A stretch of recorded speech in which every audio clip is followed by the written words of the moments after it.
African leaders and political elite are regularly shunning hospitals on the continent to seek treatment abroad. My VOA colleague Paul Sisco has more. Nigerian President Muhammadu Buhari is back home.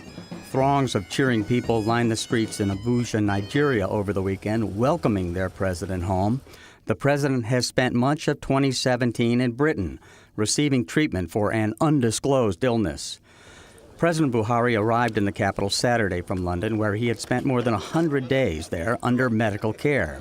It was his second medical leave this year. In January, President Buhari left Nigeria on what was first billed as a 10-day vacation. But his time away was later extended with a letter to the National Assembly saying his doctors recommended more time away to deal with his health issues. That London sojourn lasted over 50 days, fueling rumors and false reports of his death. Many Nigerians remember President Umaru Musa Yar'Adua.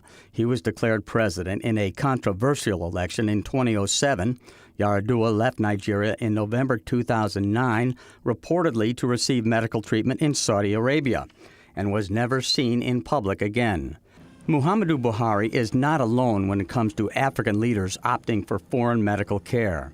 Zimbabwe's President Robert Mugabe has visited Singapore several times for health checks. Meanwhile, his country has suffered through frequent strikes by doctors, nurses, and medical personnel at the nation's public hospitals, protesting low wages. In Angola, after a prolonged absence, officials confirmed longtime leader José Eduardo dos Santos was on one of his regular health checkups in Spain. Despite its oil riches, Angola's infrastructure is suffering. Last year, yellow fever claimed several victims after severe waste collection cutbacks. Benin's President Patrice Talon has had at least 2 surgeries on recent visits to France. Over the last decade, multiple African leaders have died in office, did so while seeking treatment abroad. Zambia's Michael Sata died in a London hospital in 2014. In 2012, Ethiopia's Meles Zenawi died in Belgium. Gabon's Omar Bongo died in Spain in 2009.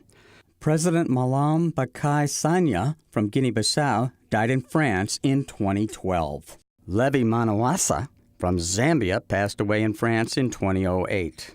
Many leaders promise improved local health care when campaigning for office.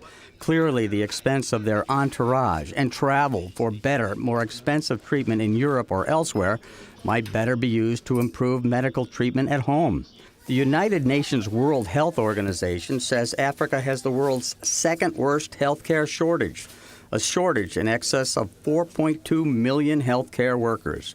Nigeria, Africa's most populous country, has some 15,000 Nigerian doctors working outside the country, primarily because of poor infrastructure at home and facilities, lack of drugs and resources, and poor, incomparable wages.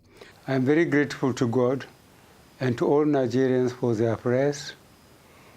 I am pleased to be back on home soil among my brothers and sisters. Paul Sisco, VOA News, Washington.